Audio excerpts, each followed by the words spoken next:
चला मित्रांनो, ह्या टाईपचे प्रश्न तुम्हाला परीक्षेला हमखास दिले जातात का? तुमची अंडरस्टँडिंग किती चांगली आहे, तुम्ही कोणती अंक पिक करतात, कोणती संख्या पिक करतात हे गणित सोडवायला तुमचे पाठ आहेत का, त्यानुसार हे प्रश्न तुम्हाला दिले जातात. तर बघा, हा प्रश्न कसा सोडवायचा. जर a² + b² बरोबर 117, a गुणिले b बरोबर 54, तर आपल्याला शोधायचं ही a + b भागिले a - b किती.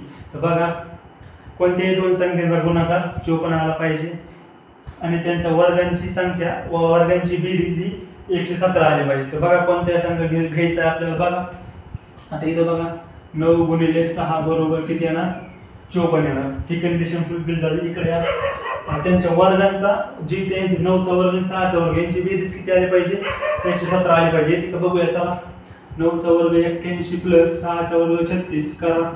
6 आणि 7 8 आणि 3 11 म्हणजे 117 करेक्ट एवढा आहे. मग या इकडं a + b a - b, a किती आहे 9 प्लस b किती आहे 6, 9 - 6 बरोबर 9 6 15 भागिले 3, 3 1 3 3 5.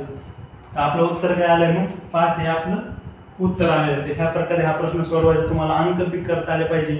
इथं कोणता अंक टाकले आपण ते फिट बसेल आणि त्याची वर्गसंख्या 117 आहे. ह्या प्रकारे प्रश्न तुम्हाला परीक्षेला दिले जातात. त्यासाठी तुमचे पाठ पाहिजे. तर चला,